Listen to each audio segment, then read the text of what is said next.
Hi there. Welcome to Prices at the Pumps, our weekly Wednesday segment with energy expert Dan McTeague. I'm Scott Squires.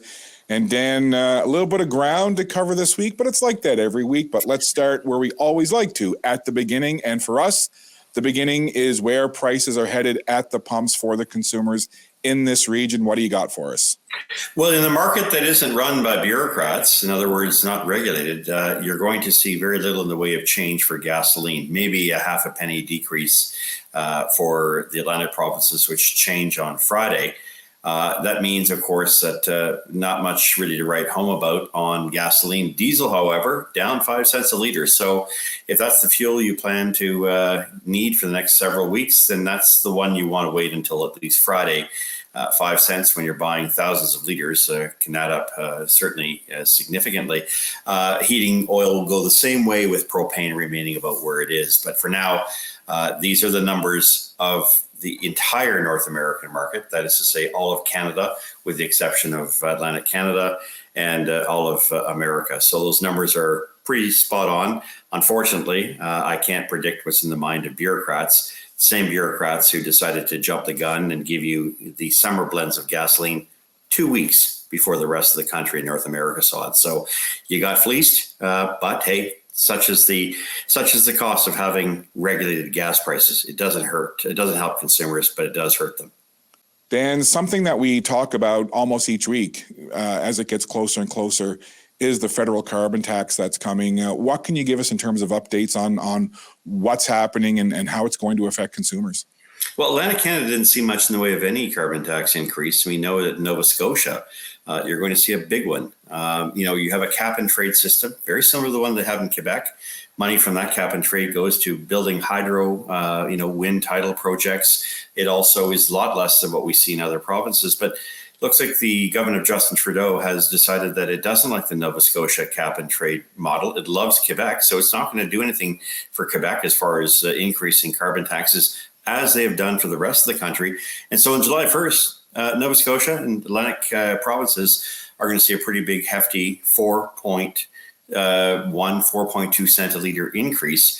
And of course, that means that provinces like Nova Scotia and your premier in particular, Tim Houston, are going to be left with some stark choices, which means that they can't fund some of these new sustainable projects. More importantly, the money goes back to Ottawa and they redistribute a portion, not all, a portion of that, including the HST, which never gets back to consumers. It's a sad situation that's developing in your province of Nova Scotia, and it's going to be very hard hitting because on the same day you have the second carbon tax kicking in called the Clean Fuel Standard.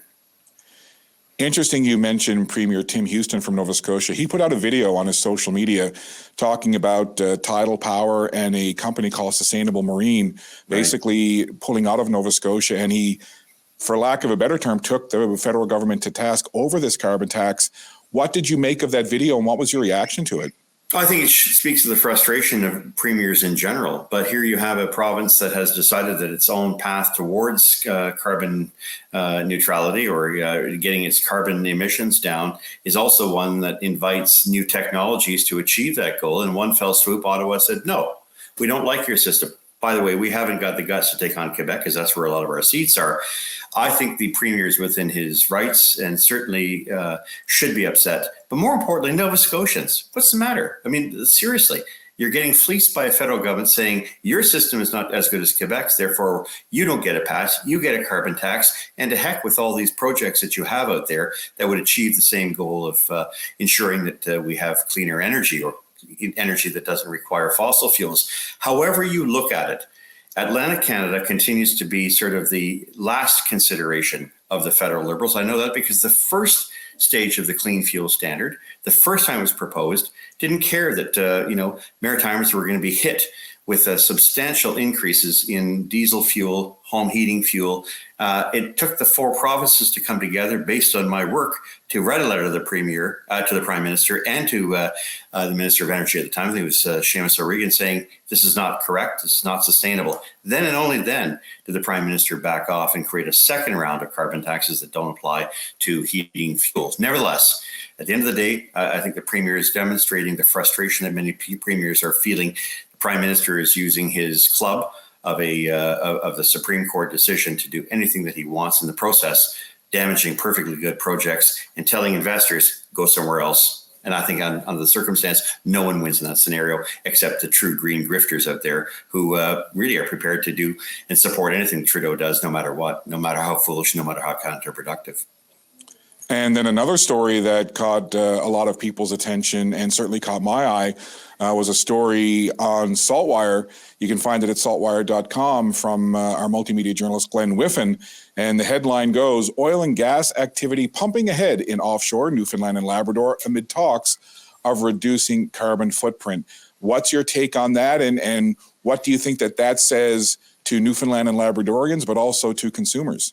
Well, why wouldn't Newfoundland be able to take advantage of its resources? Why is it that we say no to Canadian products, but we're okay with importing the stuff, from Venezuela? We're okay with importing it from shady characters into, our plants on the east coast of the United States and here in our own backyard, the Irving plant. The reality is this doesn't make a lot of sense. The Canadian experience has been to provide among the cleanest barrels of oil available of any country in the world on an ESG strict mandate. Whether you like it or not, you may not like Canada's oil sector, but the reality is that this pumps in billions of dollars worth of revenue that the provinces and the federal government and Canadians need. And guess what? Even the International Energy Agency, not a big fan of the oil and gas sector, a couple of years ago saying, let's stop investment, is now saying, hey, guess what? This year alone, Scott, we're going to see a 3% increase in demand globally. Now, the question is, do we want Iran, Saudi Arabia, Venezuela to supply that? Or do we want Canada? And the question is a hard one that I think many people are starting to ask. The country cannot afford to turn its back on that which the world needs a lot more of. And I don't care what kind of hydrocarbon, and I don't really care what kind of renewable energy you're using. Every renewable solution that we have, EVs to solar panels to windmills, all those things cannot be built without oil and gas. So I think we really need to recognize that what's happening in Newfoundland, it should be celebrated. Newfoundland should be allowed to go loose with creating as much oil and revenues as it can. And yes, we'll achieve some of those goals, but we won't do it by throwing the baby out with the bathwater, or worse, saying there's no business case in Canada for these things when the world is begging us for more. Dan, I know that you pay very close attention to what happens domestically with energy prices and things that happen internationally and geopolitically as well. You're always right on top of things, looking at the data, putting notes in that notebook that you have that goes back all these many years. Yeah, you got it right there, don't you? I know. Yes, you do. Look at that, Dan's notebook. And many more to go, folks. Anyhow. But what are you seeing in the last week or so? Whether it's nationally, internationally, geopolitically, globally, what's kind of making your eyes go, oh? Markets are really nervous, Scott. They are absolutely in belief that there is a global recession already underway, that the banking crisis in the United States has not been alleviated. And so we're seeing energy prices really restrained despite the supply and demand fundamentals. I think that's good for consumers because, of course, we're getting a break. It may not be great news for the Greens, who think that lower prices is not something we want, so we have to drive them up. But I also think that there's some interesting stories that are starting to develop. And let me just mention this one, because I think here on SaltWire, I don't think any media has ever had a chance to talk about it. Chevron and my old company, Toyota, have been working together for a few years. And Toyota's been very reluctant to come to this EV dance and get subsidies from the government. They think that we can do more with what we have. Of course, this is a company that perfected the hybrid through the Tsunami, which I helped introduce. Actually, it's called the Prius. You would know it's the Prius today, but in its day when it was a prototype, that's what it was. That company and Chevron, the third largest oil company in the world, have now figured out a way to reduce emissions on gasoline and diesel and jet fuel, et cetera, by 40%. That is a game changer. Wow. And it means that no matter what EVs you're using, at the end of the day, when you can drop emissions 40% on top of the performance of vehicles, which have already dropped emissions through new technology, I suspect that there's going to be less of a concern about fossil fuels, more of a concern about just how outrageously expensive and financially unsustainable subsidizing EV plants, EV chargers, and EV subsidies for purchasers really is. Is this something that you see other car manufacturers being able to carbon copy and to do as well? I think manufacturers realize that there isn't a bottomless pit of governments willing to shell out $13.5 billion of money they don't have or have to borrow at 6 and 7%.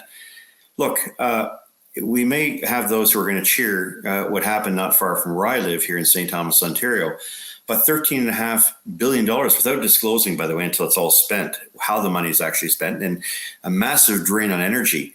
For a product, a battery, which China has a 10 to 15 year advantage on, it can produce a lot cheaper, and for which is usually produced with some of the most awful environmental standards.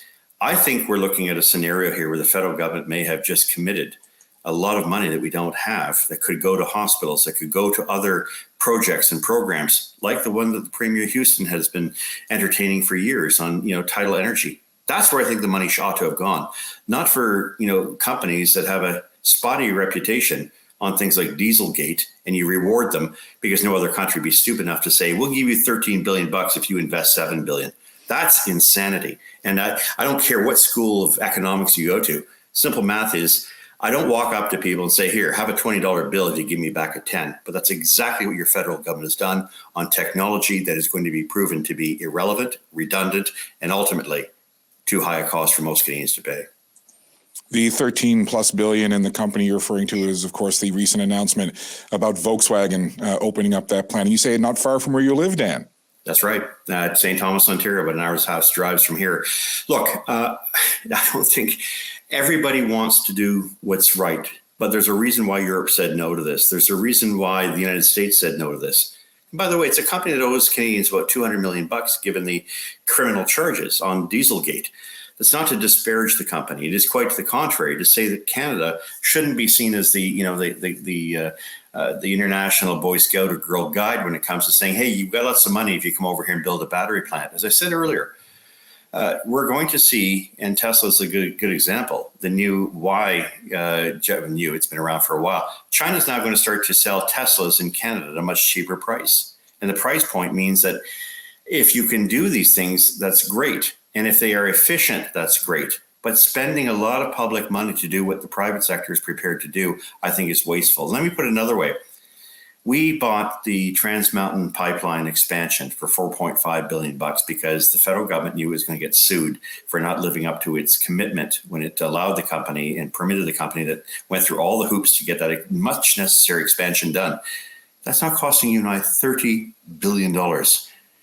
I hope to God we don't have the same kind of scenario where 13 billion suddenly becomes 60 billion. Because in case anyone hasn't noticed, we have a $1.2 trillion deficit, now debt being serviced by a $40 to $50 billion deficit. When I was a Liberal member of Parliament, the country was at the brink. It is very well at that same point now. I hope to God people understand that this is kind of money the country cannot afford to be spending, especially at this time. Dan, always so much to talk about each and every week, and that's why we really appreciate you bringing your insights and your expertise here to Prices at the Pumps and SaltWire. But when you're not with us on Wednesdays, what else are you doing? Where else can people find you? You'll see a lot of my work at Canadians for Affordable Energy, so affordableenergy.ca. You'll sometimes see my comments, very often Gas Price Wizard on Twitter. And of course, if you need to email me, president@affordableenergy.ca. And of course, even better than that, most of the things I talk about and reveal are here in the SaltWire Network long before I actually put them to pen. So maybe a good idea to tune in here every week.